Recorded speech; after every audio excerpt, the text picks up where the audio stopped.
The time is 9:11 a.m. and the date today is the 21st of the 1st, 2021. And the day is Thursday. Yawada, ya and yaw. Confrontational and aggressive.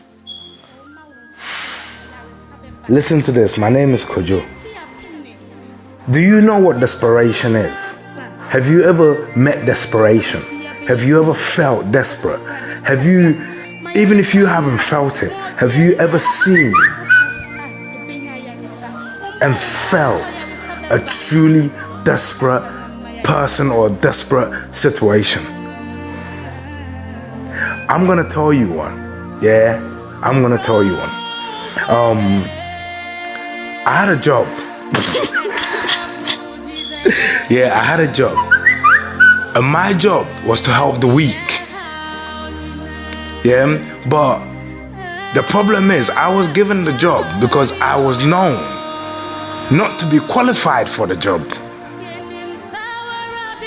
So basically, they were disadvantaging the weak by presenting me because they didn't have me as a qualified person for the job. And the job was basically an interpreter, a helper. So I only speak 2 languages, and they have me in the midst of about 30 different nationalities, and I'm to help them get their statements. So my job, my main job, is to get their statements. So their statements can be used to either help them or, so they need to get the facts straight. And some of them don't speak English or understand English properly. So my job is to get them to tell me, in accordance to the questions given, the right answers, and understand it and put it as their words. In the beginning, very early, I realized that, wow, the poor are really disadvantaged, because here I am sat in a room, get this, with a Romanian, and this Romanian speaks English like this. I won't say, you see what I mean? Here I am sat in a room with a Polish person. Here I am in a room with a Nigerian person who speaks Pidgin English properly, or Ghanaian person who speaks Pidgin English, or Tree. Do you see what I mean? But the service, it wasn't right for the environment, or the person picked and given the job. I wasn't the right person for the job, and they were fully aware of this. But that was because they wanted, on paper, they have someone being paid for doing the job. But to what degree does the person know the job? They didn't care. So very early I realized I was unqualified to do the job. So I delved into what was needed. So I knew, get this, I couldn't speak the languages. So I quickly, because it was a center, I had to go to work in a center. So everyone there, we had all nationalities there. So every morning when I went in, the first thing I'll do is basically go around and talk to people, get to know people. So I got to know Romanians that I knew spoke clear English. You know what I mean? Got to know everyone. So now I will get a second interpreter in with me who's not being paid, but doing it as a favor for me to his or her brother. And I will get the story straight, and I'll write the statements properly, detailed, and then I'll give it in. After a while, they realized that I was doing the job too well. So I started getting problems at work. But get this, a desperate moment. There was one particular guy, and his story resonated with me because he's Ghanaian. Yeah, he's Ghanaian. We call him Raz, or Raz, because he had dreadlocks. He also had a cleft lip. And get this, you see Raz, he was in a desperate, tight lock, like mad situation. And when I heard the story, I was doing everything by the book. I was doing everything by the book because that's my job. But get this, Raz just broke down in front of me and just told me to come off paper because he knew I was going in. He knew I was going in. And he knew I could speak tree. So after telling me a story, he just came off paper and just broke down to me. This time now, he actually is friends with a friend of mine. So he actually, even though I don't know him, he actually knew me already, or he knew of me. So he broke down to me and he told me that he spoke to his boy, the guy who he knows that I know. And his boy told him, listen, go and just speak to my man and just be honest. Just be honest. He'll find something to tell you to do that would work. So Raz has come and he's cornered me and he's broke down to me. I've got my file papers in front of me. I'm off to see another client, but Raz is not letting me go. So eventually I decide, okay, 5 minutes, Raz. He gives me a quick breakdown. I can see he's really like, you get me? So I say, okay, follow me. So he follows me and he sits down outside while I take care of my first client. I finish with my first client and I book him in. But I book him in on an emergency. So immediately, you understand what I'm saying? Boom, he's in my office and then I tell him, listen, alright, cool. Tell me everything. So he tells me as much as possible, but every now and then I'll stop and then I'll take notes to get the law, the law out. Because as he's talking, I'm picking up law points. So I'm writing them down. So get this, he finishes and then I'm looking at his case and I'm looking at what he's just told me. And I've asked him, is this the absolute truth? He's gone, yeah, this is the absolute truth. This means your case is not good. Dism, I know. This me, wow. And what are they saying? Dism is immediate. They want me to leave. This me, okay, Raz. How long have you got? This is about a month. This me, alright, cool, chill. So I speak to my boy, whom I know. Yeah? Who knows Raz. After I look through the case, and I'm like to my boy, yo, listen, bruv, yeah? Yo, Tom, listen, you see your boy, his case is boom, and they've expedited everything. You understand what I'm saying? And he doesn't really have money to get a solicitor. And I'll be honest with you, if I was to refer him to one of those legal aid lawyers, they will still charge him. And he says he doesn't have a penny. He only has one option. Tom goes, what? And this me, listen, he needs to get them to believe he's suicidal and that he will kill himself if they don't believe his story. Because his story revolved around previously being suicidal, but it has never been recorded. Why? Because not in that country. So everything he was claiming was in another country and he had no proof of it. But I believed him. But he needed to give them a reason to believe him as well. And I told Tom. And I explained everything to Tom. Tom said, yeah, nah. He's best off just letting it go. I said, yeah, I know, because get this. Who wants to die, man? That's fucked. And we both laughed. And then Tom called my man and spoke to my man. When I went to work, I linked up with my man. And then I saw the expression on his face.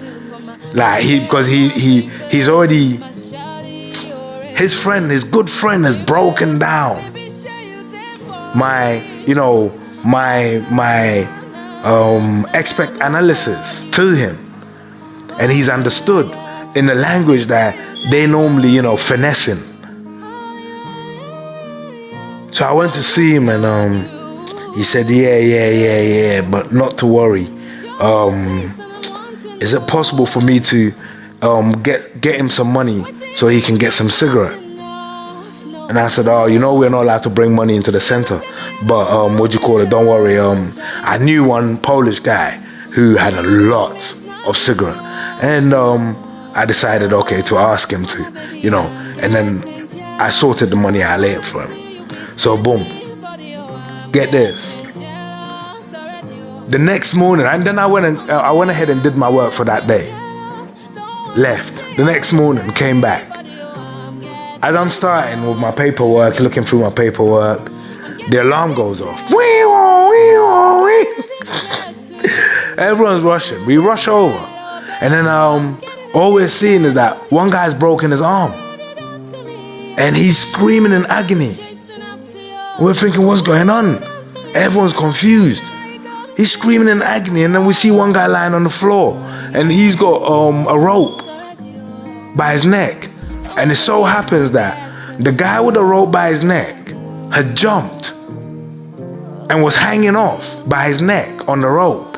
And the guy with his arm broken was trying his best to save that guy by trying to pull him up so he can grab him by the body and ease the rope off the neck. But just before someone came in to help, the rope snapped his bone. But people were able to quickly jump underneath the hanging body and hold it up so it was no longer hanging. And then they were quickly able to get the rope off and put him down. Unfortunately, when I looked in, it was Raz.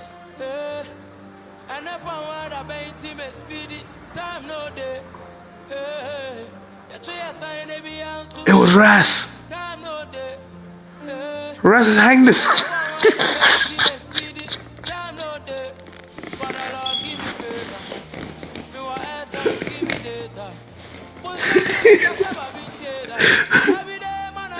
Raz hanged himself.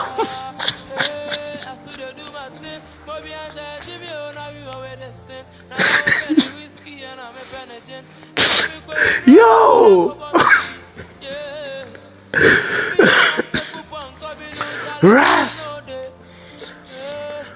got his bed sheets together in the middle of the night, made a strong rope, and in the morning made a knot and a noose, put it around his neck, sneaked it into the corridor, the landing area, and hanged it on top of the railing and jumped. You see, let me describe Raz. Let me describe Raz to you. Raz is skinny. He's about 5'9", slim, dark complexion, very small head. Yeah, very small head. Protruding long lip, but with an upper cleft to the right. Yeah, and get this. His eyes. They are big and bulgy. And he has big, massive dreadlocks. Hence the name Raz. Do you see what I mean? So this tiny little head is covered by this massive amount of hair and long and bulgy eyes. You see, when I looked over and I saw him laid there, I know I'm laughing, but you get this, in life you have to laugh. Even in death you have to laugh. But get this, you see them bulgy eyes? I swear down, one of them, looked like it was popping out. My God. This time now, the ambulance are there and they boom, boom, boom, boom, boom, boom, trying whatever they could. As Nyame will have it, Raz popped back up.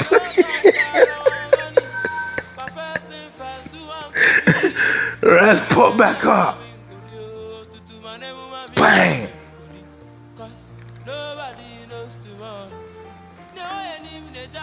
But as he was laid there and he popped back up, I started speaking to him in Tree. And I said, Raz, Ukui, hey, I deal with this, why you read there? And then Yamia Domina Otia said there, and the Ukui, Menu Biancasa. Omukasa, Casa, no Mubisa Bibia, Casa, just a mewo. Casa, only men kwana bekasa. Na me banso a men cambro for Katri.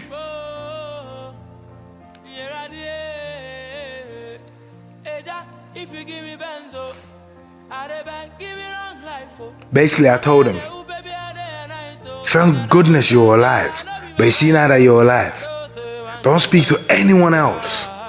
Just ask for me. Each time they want to get a word out of you, just mention my name. Make sure, because they need you to talk to them. They need you to talk to them. And every route and every avenue they can use to get you to talk to them. That's what they will use. Get them to go through me. And I was praying, because get this, it's not as if he was up going, okay. Nah, he was up, but he was out. So I was praying he understood that. So to make sure that they understood the severity of it, I closed early that day. Knowing that they immediately, when they see that he's okay, they're going to try and interview him, and he's going to just be silent and ask for Frank. But then I shouldn't be there, because why? They in the morning when I arrive, they need to be desperate to see me, to go and see him. And that's exactly what happened in the morning when I arrived. They were desperate to have me see him. So get this. When I went to see him, I told him in English, don't worry, just chill. If anything, just talk to me. If there's anything you want to do, this, that. And then as we were talking, everyone left, including the nurses. So when they left, I told him, listen, here's a pen and paper. Start drawing and coloring in. Because right now, you're suicidal. And right now, this and that and that. Anything that will help your recovery is needed. Now, I can't tell them what to give you because it's not my job. But I can pinpoint them what to give you. Yeah? So here's a piece of paper, here's pen, here's red, here's blue. Yeah? Start drawing things and coloring them in. They're going to, I'm going to go and speak to the art teacher around the corner. And then she's going to refer herself to you. So I did that.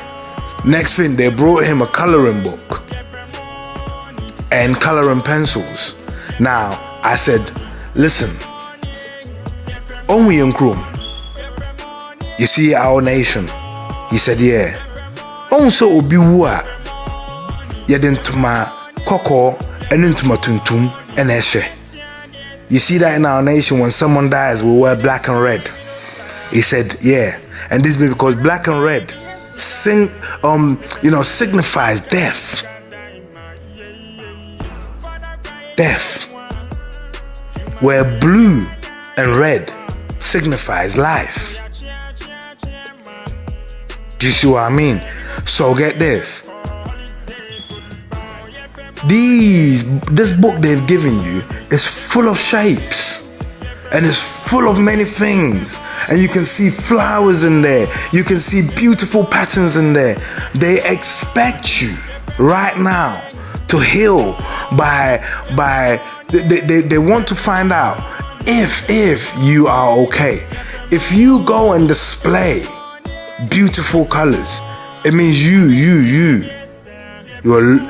not what you call it? You're not suicidal. Because suicidal people focus on very little. They focus on death. So you see, this is a rose. This is a this. They expect this bit to be yellow. This bit. Listen, color everything in black and red. So they gave him like 100. Listen, about 100 coloring pencils. After about a week, every day I'm visiting him. Yeah, they realized that he's only asking for replacements for black and red. So get this. They kept intensifying because he's not giving me any information. Well, at least not any information for them. But I was getting all the information that I needed for him.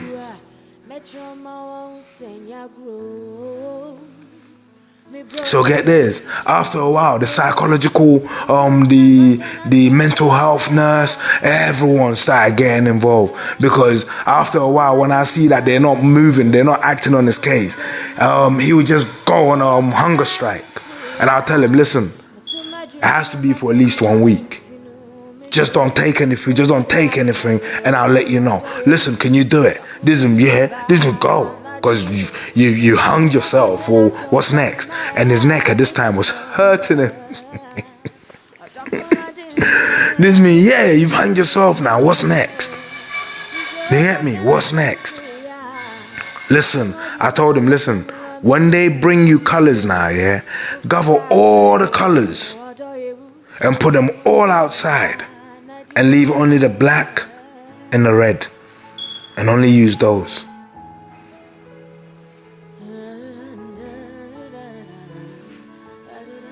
The doctor got involved. Everyone got involved. He's not talking to anyone. He only talks to me. And he only tells them what he needs to tell them.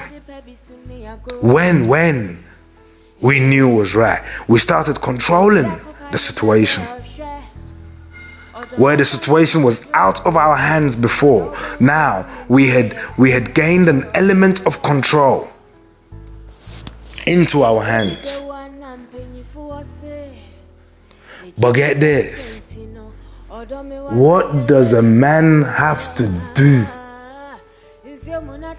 How far, how deep, how desperate can a man get that they will risk everything for something? Because get this, you see, your life is everything, innit? Biologically, scientifically, the human, 20% earth, 80% water. Air is absolute to you, and the sun for your growth, photosynthesis. These are the 4 elements that come together to make up life. So everything you see before you is a combination of something of those elements. The physical elements you see are all earth. Glass is earth. Metals are earth. Brick, earth. Computers, earth. You don't see air, water. You see, you feel, and you see the sun, but you can't touch it. But everything has its place in the order of life. And it is the coming together of these 4 things that give you life. So you see, you are the combination of that which is everything. You are earth, water, air, and sun. That's everything. Now, if everything's desire, listen, if everything's desire and everything's wish is to just be left in a spot to be, that means everything now wants just to be something. If you understand what I mean.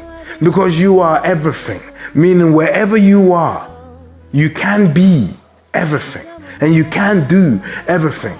But if your mind is locked into situational location, and therefore you don't see everything anywhere else other than your current location, and then you're willing to risk life, you're willing to risk everything for something. When you get the awareness of your actions. That should make a man stand up and say, fuck this. If you want, drop me in the middle of Somalia and I'll still come up successful and triumphant. Because get this, I am everything.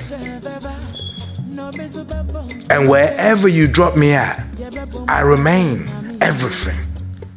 Therefore, everything is at my fingertips to do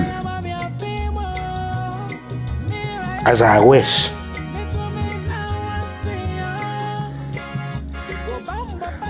I've seen many desperate moments.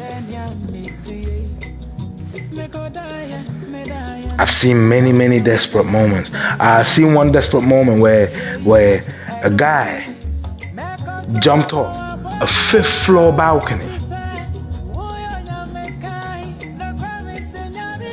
A 5th floor balcony to save his life. Why? A few weeks earlier, he had stabbed the guy, killing the guy. The police didn't know who had stabbed the guy and killed the guy, but the streets did. So the streets went to avenge. He knew that he was about to lose everything. So his decision to chance 50-50 was actually the right decision. He was going to settle for a wheelchair. He was going to settle for losing something, for the damage he had caused, the permanent damage he has caused. He was going to settle for a wheelchair, for a wheelchair lifestyle, and piss bags for the rest of his life. But that was the right decision, because get this, everything was at stake. When everything is at stake, don't try and listen. When your house is burning down and you have 50 million pounds in your house, and you have 50 tons of gold in your house, diamonds and rubies and this and that and that, you have to be strategic. If the money is divided in 10 rooms, flood one room if you can. Flood the money. Don't worry about it. But don't try and get the gold risking everything, risking life. If the gold melts, we just remelt it back. Diamonds won't melt. You see what I mean? Everything you gained in this life, you gained using everything. But everything you have is not everything that there is. Therefore, only you represent everything that there is. But nothing you have comes close to representing everything that there is. Therefore, the one you should be protecting the most is everything that there is, rather than everything that there's not. Let me show you something. You see, if you don't believe me, tell any scientist to challenge me, and I'll prove it. You see, all the precious wealth Earth has, diamond, gold, topaz, carbuncle, tin, iron, this, that, rah. Earth produces these with chemical combinations. depending on the chemical formulations within the soil, within the area, within, you know, this and also the pressures within the area forms different things. But the enzymes to create these things have to be present. That's why gold is not present everywhere. That's why diamond is not present everywhere. That's why carbuncle is not present everywhere. The enzymes, the right combinations have to be present. But all these things are as a result of Earth's production. Now the human being, you are not different from Earth. Earth is earth, water, air, and sun. You are earth, water, air, and sun. You see what I mean? You're the same representation. So whatever Earth produces, if you load yourself up with the right combinations, your body will produce the same things too, but not in the physical sense, into your liquid blood. So listen, it is true when they say there is difference in the blood. Listen, you can have a diamond, gold, carbuncle, different types of blood. It all depends on the quality of the soil, the quality of the food you eat. And get this, for example, in Ghana, in the Akan region, where gold is found in a majority of the lands, what that indicates is that the land is very fertile, because gold land is actually indicated in the Bible to be the base of every good land. When you look at the breastplate of Aaron, the base is gold, and every other gem is laden upon it. It indicates richness of the soil, because gold indicates a very consistent balance. Now, when you eat the foods that grow within this land and within this kind of atmosphere, what do you think you're doing? You actually have gold blood. Your body does produce gold. If you don't believe me, check scientifically. Some babies, depending again on region, when they're born, if you take a lock of their hair and you do a chemical trace check with you know, a spectroscogram, whatever you want to call it, you understand what I'm saying, which looks deep, you will see they have traces of gold which they brought with them from inside them. Now get this, doctors can find this out, but you don't know this. How do you know that if your child came up with gold inside their hair, that your child ain't special? It's me, the youngest female artist in Ghana. People don't want to believe it, but you see your hair. Your hair is a good indication of who you are. And the forensic evidence will tell you that. It will tell you everything that is within you. Why? Let me show you. When you take the scalp off, you don't see clumps of hair underneath. So where does the hair come from? Hair is actually originally liquid to gas base. Liquid to gas base. And where does it come from? Hair actually comes from your core, the deepest part of you. It is called laminin 111. You see your spinal column, there's a track, like a train track, that runs down your spinal column. The Indians call this the chakra. Chakra. Yeah, the chakra point down your spinal column. Well, physically, scientifically, inside your spinal column. What you have to remember, when you eat, when you drink, when you breathe, when you soak in the sun, all these four things, they go through your body through distillation systems. Your food, distillation. Your water, distillation. Your air, distillation. Your sun, distillation. Now, the final part of the distillation is within the center of you. The center of you. The center of you is down your spinal column. Inside that is the final part of the distillation. That final part is called laminin 111, or in the spiritual realm, the chakra point or the chakra line. The points you see in the spiritual realm are the physical points upon which you actually release. So your body filters everything to the best part of it. What is the best part of everything? The best part of everything scientifically is called laminin 111. What is that? You see your food, your water, your air, your sun. Well, you're made of these four things. Think about it. A carpenter, God, a carpenter, he wanted to build Pinocchio, but he didn't want Pinocchio to be from one element. He wanted to build Pinocchio from four living elements. He didn't want to add, nails, or he didn't want to add sellotape. He wanted to add a living glue, a glue that adapts and allows Pinocchio to grow. Because if the glue is not adaptable to living, then Pinocchio will stay as a wood. And Pinocchio will not be flexible. But get this.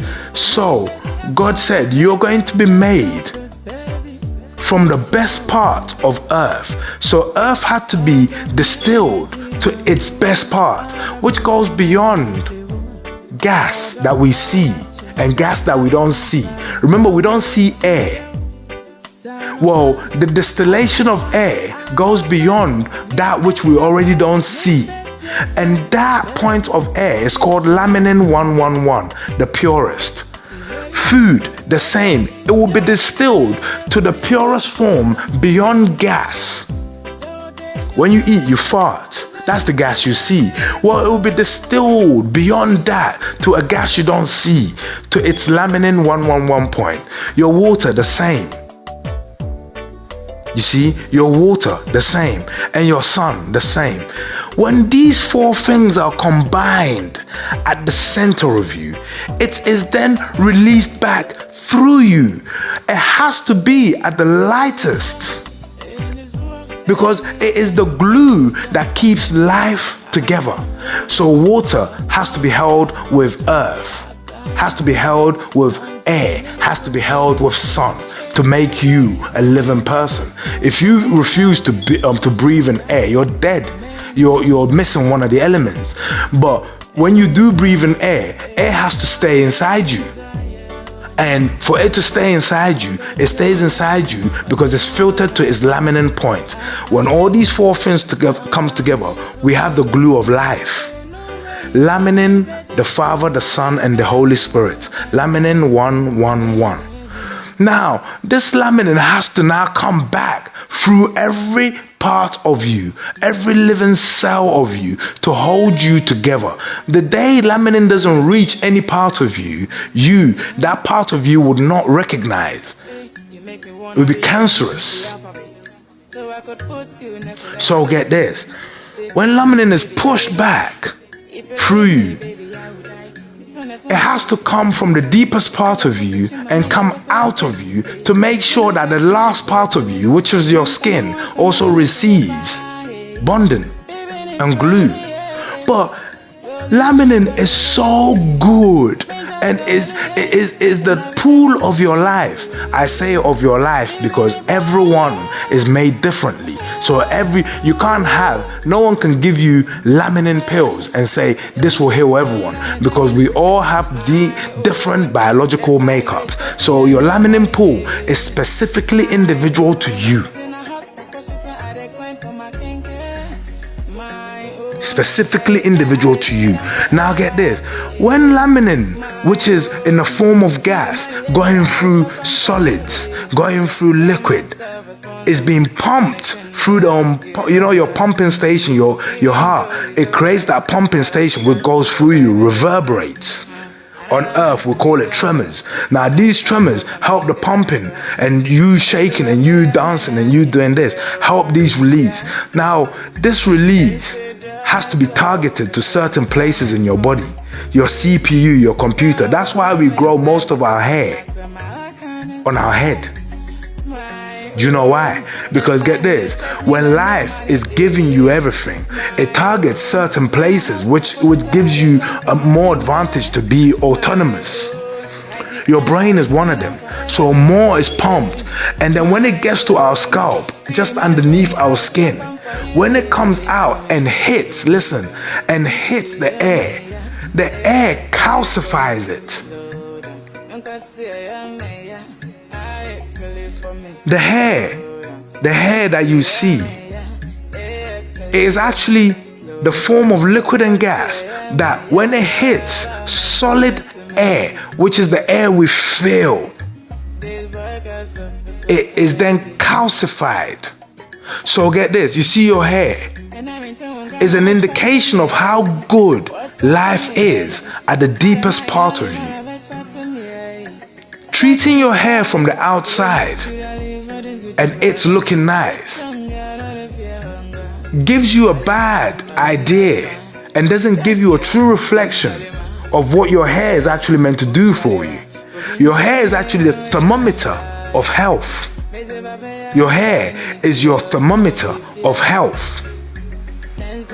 When your hair, the roots have a problem, it means your life force is degenerated somehow. When your hair is as it's meant to be, natural, silky, healthy, and grows at the normal rate, it means life is passing through you at the normal rate as well. Your hair is actually the waste product of the best part of life. The combination of earth, water, air, and sun, filtered to the laminin 119 level and released to come all the way outside of you. And then when it comes outside of you, it blooms as your hair looks like leaves and flowers. They won't tell you this, because then you will stop putting chemicals in your hair. You will start going natural. And then you will realize that every time your hair is going wrong, because now you're natural, it means your health is going wrong. But their insides are rotten, but their outside is beautiful. Do you see what I mean? Their insides are rotten, but the outsides are beautiful. Listen, in this life here, this is what I told you, no one's perfect. Scientifically, I can prove it. The Bible also tells you, it says, everything on the face of this planet was made for you, but not all will suit you. It's a scientific comment. You are 20% earth. It means you are not 100% earth. Therefore, you're not earth perfect. Therefore, you are 80% short of earth perfection. You're 80% water. You're not 100% water. You're 20% short of water perfection. You're short everywhere. Air is absolute to you. The sun, you can't enjoy the sun 24 hours a day. You can only enjoy it at a certain time. Everything is not absolute to you. You are not made from perfection, but you are made from a combination of the four elements that fully come together to become perfection. And would you risk absolute perfection for something? Desperation. I'm telling you, I've seen desperation. Listen, one time now, there was one boy in my ends. And this guy, he thinks he's the man the minute. And he's going around bullying people, doing this, doing that. Rah, rah, rah, de. Yeah, he's carrying his name. Next thing, one guy moves into the neighborhood, innit? Moves into the neighborhood. Quiet guy, doing his thing. But get this, you see, we have crazy people. We have mad people. And then we have crazy mad people. So you see the first guy, he was a crazy guy. That's why everyone was scared of him. You see this guy, he was a quiet guy who had just moved in. But he had moved in for a good reason. Because sometimes when your crazy madness takes hold of a neighborhood, so you don't become the boss of the neighborhood, they'll relocate you to start you again. But it don't mean the madness has been relocated. in you. No, the madness is taken along with you. This bully, when my man started doing his little business, because times are hard, you get me? Times are hard. So when you leave your comfort zone, you lose your job and everything. But when you move into a new hood, you still have to start a new job. So my man started doing his little delivery business, delivering food here and there, delivering, you understand what I'm saying, food here and there. And there was another delivery guy in the area already that used to deliver Chinese here and there. You get me? Which is this bully. But this bully had bought a few motorbikes and had a few guys, delivering his Chinese and Indian for him. And this guy, he didn't even want to deliver no one's Chinese. He was delivering his own.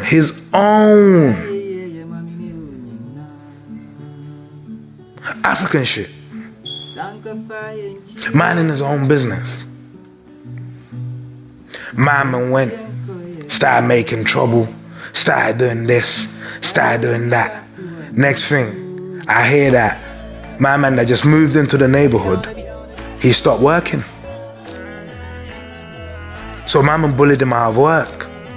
I couldn't believe it, because this guy was such a quiet guy. Why would you even start on a quiet guy? Next thing, I hear that two of my man's motorbikes, listen, they've been robbed. Just robbed. The next day, you see two of my man's motorbikes, the drivers, listen, they went to delivery and boom, robbed. You see the next day, listen, no more deliveries anywhere. No one's delivering. So my man stopped work, so my man has to stop work too. But not only is my man gonna stop my man from working, he's gonna make sure he never works again. So get this, next thing, Chinese needs delivery, Indians need delivery. My man, because his motorbikes are gone, he can't even help it.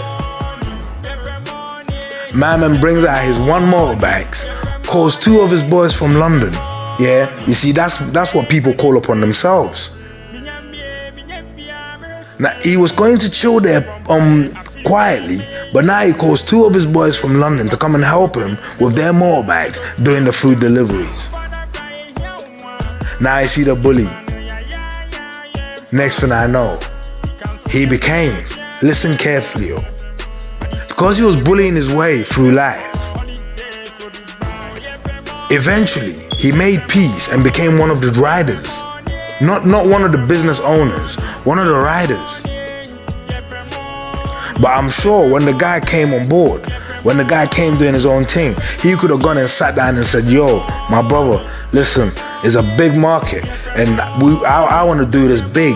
So you're into the same market, so let's put head together, let's make it big together, let's sign contracts. He could have said that, but now he's on wage slips. But mad in it, life. Have you ever been desperate? One.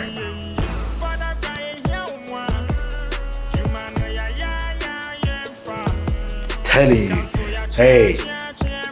Oh, by the way, I can't finish. Raz. By the way, he's fine. He's fine, I'm sorry. I should have said that, yeah. Just to clear that, Raz is absolutely fine now. Everything's cool. Yeah, everything's cool with Raz. But